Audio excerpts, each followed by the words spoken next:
সব বেঁচে দেয়।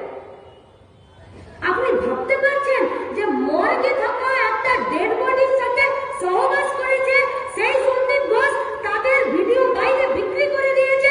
সেই সন্দীপ ঘোষকে যখন আরজিকরের ভেতরে জুনিয়র ডাক্তাররা আর আরজিকরের বাইরে যখন পশ্চিমবঙ্গের ভারতের ছাত্র ফেডারেশন, যুব ফেডারেশন আর মহিলা সমিতি যখন লড়াই আন্দোলন করছে আর গোটা পশ্চিমবঙ্গের মা বোনেরা যখন 14 তারিখে রাত দখল করছে, তখন মমতা ব্যানার্জি সন্দীপ ঘোষকে প্রাইজ পোস্টিং দিচ্ছে, প্রমোশনাল পোস্টিং দিচ্ছে। ও তো ন্যাশনাল মেডিকেল কলেজের ডাক্তারবাবুদেরকে স্যালুট জানাতে হয় যে তারা গিয়ে আর তাকে ওই মেডিকেল কলেজে ঢুকতে দিল না, বললে এখানে তোমার ঢোকা যাবে না। আমরা আপনাদেরকে সত্যিকারের স্যালুট করছি। আজকেও এই জুনিয়র ডাক্তারদের, এই ডাক্তারদের জয়েন্ট প্ল্যাটফর্ম থেকে আজকেও তারা মেডিকেল কাউন্সিলের বাইরে দাঁড়িয়ে আছে। তো অভিক থেকে আপনারা যখন বাদ দিয়ে দিয়েছেন, তাহলে সে কেন আজকে মেডিকেল কাউন্সিলের মিটিং ডেকেছে? তারা আজকেও লড়াই করছে। আমরা এদের লড়াইকে স্যালুট জানাচ্ছি যে দীর্ঘদিন ধরে লাল ঝান্ডার পার্টি, বামপন্থীরা গরিব খেটে খাওয়া মেহনতি মানুষকে নিয়ে এই চোরেদের বিরুদ্ধে যা কথা বলেছে, আজকে ডাক্তারবাবুদের লড়াই আমাদের লড়াইকে অথেন্টিকেশন দিচ্ছে। বলছে হ্যাঁ এরা চোর, হ্যাঁ এরা অন্যায়কারী, হ্যাঁ এরা অত্যাচারী, তাই এদের বিরুদ্ধে লড়াইটা আজকে সর্বাত্মক, সার্বিক এবং সবাইকে নিয়ে হচ্ছে। প্রশ্ন মনে যাবে না যে কেন ওষুধগুলো বিক্রি করে দিচ্ছে, কেন আমরা বেডগুলো পাচ্ছি না? একটা অ্যালবুমিন তৈরি করার জন্য ইনজেকশন, একটা অ্যালবুমিন ওষুধ, সেই ওষুধটা তৈরি করার জন্য ব্লাডের যে অংশটা দরকার, এই যে গোটা পশ্চিমবঙ্গ জুড়ে এত ব্লাড ডোনেশন হচ্ছে, সেখান থেকে সেই ব্লাডকে আলাদা আলাদা করে দিয়ে তার উপাদানগুলোকে সেগুলো পর্যন্ত বিক্রি করে দিচ্ছে। আর সেগুলোকে দিয়ে যে ওষুধ তৈরি হচ্ছে, সেগুলো আজকে ডাক্তাররা প্রেসক্রাইব করতে বাধ্য হচ্ছে, আর সেগুলো বাইরে থেকে কিনতে বাধ্য হচ্ছে। দুর্নীতি এটুকু নয় যে পশ্চিমবঙ্গের তৃণমূলের নেতারা বালি চুরি করছে, কয়লা চুরি করছে, গরু চুরি করছে, মাস্টারদেরকে বিনা কাজ করে তাদেরকে চাকরি দিয়ে দিচ্ছে। শুধু এটুকু দুর্নীতি নয়, আজকে দুর্নীতি মজ্জাতে ঢুকিয়ে দিয়েছে। আর মেডিকেলের দুর্নীতি কখনো একটি রাজ্যে একা করা যায় না। মেডিকেলের দুর্নীতি যখন গোটা দেশের মেডিকেল ব্যবস্থার দুর্নীতি এক জায়গায় থাকে এবং তাদের মাথাটা যখন এক জায়গায় বাঁধা থাকে, তখন এই দুর্নীতি, তখন এই দেহের অঙ্গ প্রত্যঙ্গ এগুলো বিক্রি হয়। আর তার প্রভাব আপনি সবাই লক্ষ্মীর ভান্ডার পাবেন না, গরিব মানুষের বাড়িতে সবার পায়খানা তৈরি হবে না, সবাই অন্নদয় অন্তর্দয় যোজনা রেশন কার্ড পাবে না, সবাই আবাস যোজনার ঘরে টাকা পাবে না, সবাই বার্ধক্য ভাতা, বিধবা ভাতা পাবে না, সবাই স্কুলে ভর্তি হতে পারবে না, সবাই বেস্ট ট্রিটমেন্ট পাবে না। কোথায় পাবে? পাবে কোথায়? কোথায় পাবে? আজ 13টা বছর ধরে কুড়ে কুড়ে কুড়ে কুড়ে গোটা পশ্চিমবঙ্গকে খেয়েছে। আজ গোটা পশ্চিমবঙ্গের বেকার ছেলে মেয়েদেরকে জোর করে, ষড়যন্ত্র করে আজকে আমাদেরকে দুর্নীতিতে মাথা গলাতে বাধ্য করেছে। যে দুর্নীতির সাথে থাকবে, যে সিন্ডিকেটের সাথে থাকবে, সে বেঁচে থাকবে, আর যে থাকবে না তার বেঁচে থাকার দায় থাকবে না। এই তো কাটোয়ার মধ্যেই মঙ্গলকোটে আজ থেকে 4 বছর আগে একটি সিভিক ভলেন্টিয়ার 5,000, 6,000, 8,000, 10,000 কত বেতন পাই জানি না। 4 বছর আগে একটি সিভিক ভলেন্টিয়ার ভূগোলে অনার্স করার পরে, বিএড করার পরে সে সিভিক ভলেন্টিয়ারের কাজে যুক্ত হয়েছিল। কিন্তু তার যা পরিবারের তাকে যা যোগান দিতে হবে, সেই যোগানের কাছে যখন সে ফেল করে গেল, সিভিকের ড্রেসটা পরে সে গলায় দড়ি দিয়ে ঝুলে গেল। শুধু সিভিকরা, কৃষকরা, পরিবহনের শ্রমিকরা, কন্ট্রাকচুয়ালের লোকরা, তারা প্রত্যেকটা সংখ্যা বাড়ছে, সুইসাইডের সংখ্যা বাড়ছে, কম বয়সী মেয়েদের, নাবালিকাদের বিয়ে সংখ্যা বাড়ছে। শরীরে সেই ডেভেলপমেন্ট আসছে না, তার আগে তারা বাচ্চা হতে গিয়ে মারা যাচ্ছে। সংখ্যা বাড়ছে। এই পশ্চিমবঙ্গে কারো যদি 1 মাস বেতন না হয় তো পরের মাসটার জন্য তাকে লোকের কাছে হাত পাততে হচ্ছে। কেউ যদি 1 মাস তার রোজগার কোনো রকমে কমে গেল তাহলে তার পরের মাসটার জন্য 15টা দিন খাবারের জন্য তাকে গোটা সমাজের কাছে হাত পাততে হচ্ছে।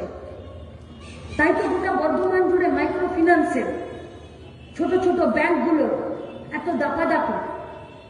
তাই তো পাড়ার মেয়েরা সবাই একসাথে হুজ্জুতি করে দৌড়ে গিয়ে যারা ব্যাংক থেকে আসছে, মাইক্রো ফিন্যান্স থেকে আসছে, বন্ধন থেকে আসছে, তাদের কাছে গিয়ে নিজের আধার কার্ড, ভোটার কার্ড একটা থলিতে জেরক্স করে নিয়ে গিয়ে তার কাছে 2 পয়সা ধার করছে।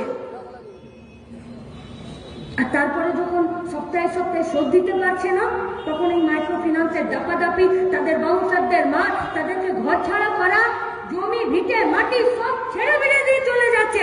আর বিএলআরও অফিসগুলো হয়ে গেছে সব সিন্ডিকেটের জায়গা। বিএলআরও অফিসে যারা বসে আছে, সরকারি অফিসার, সরকারি লোকজন, কর্মচারী, ক্লার্ক, তারা পর্যন্ত আজকে গোটা পশ্চিমবঙ্গের জমির চরিত্র পাল্টে দিচ্ছে। যেটা সরকারি জমি ছিল সেটাকে বলছে এটাকে বিক্রি করে দিতে পারো, যেটা পুকুর ছিল সেটাকে বলছে তুমি প্রমোটারি করে বিল্ডিং বানিয়ে দিতে পারো, যেটার মাটির নিচে কয়লা ছিল সেটাকে বলছে তুমি এখানে ফ্যাক্টরি বানিয়ে নিতে পারো। কার কাছে যাবেন? কোথায় যাবেন? ব্যাংকে?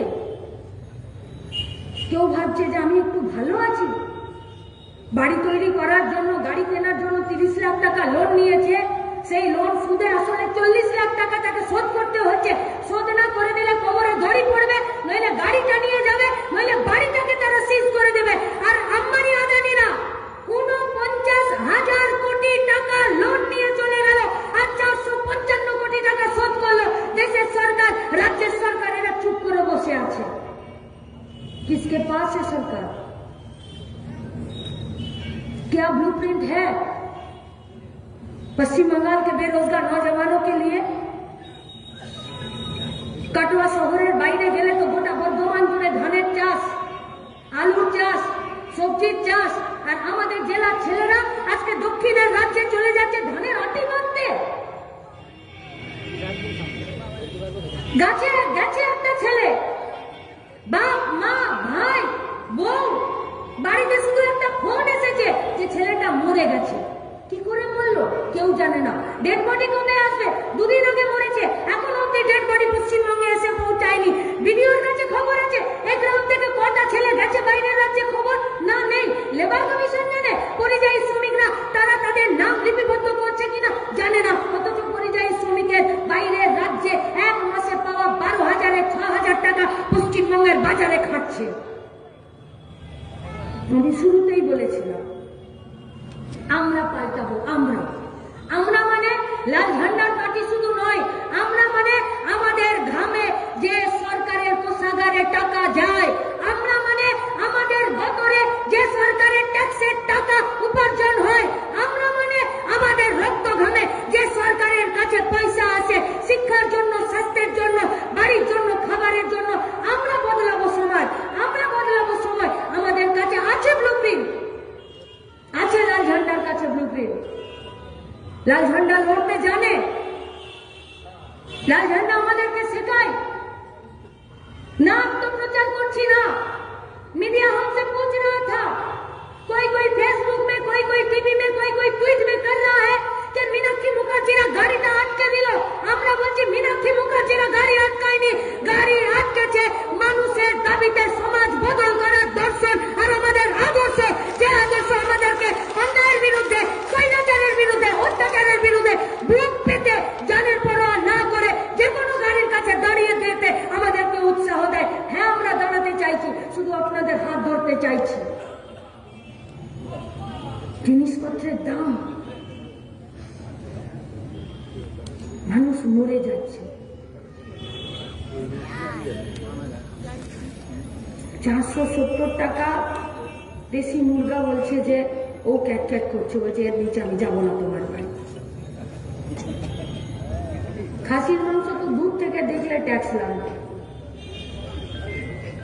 ডিম তো বলে দিয়েছে পকেটে 10 টাকা না হলে এদিকে তাকালেই চোখে ছানি পড়ে যাবে। আর মাছ যদি বাড়ির দরজায় আসছে মাছওয়ালা, কারণ সে যদি সকালে আড়ত থেকে নিয়ে আসা মাছ পাড়াতে যদি বেচতে না পারে, ও মাছের পেট যদি একটু নরম হয়ে যায়, ও মাছ আর বাড়িতে তার বউ রান্না করবে না, তার জন্য ঝাঁটা রেডি আছে। আর বাড়ির দরজায় যদি মাছ আসছে, তো যদি গিয়ে বলছি দেখি কোন মাছটা ভালো আছে গো, তো মাছ বলছে যে আগে গিয়ে আদা রসুন পেঁয়াজ কিনে নিয়ে আয়, তারপরে আমার দিকে তাকাবি, তার আগে দিকে আসবে। কি খাবে, কি খাবে? কেন এত দাম?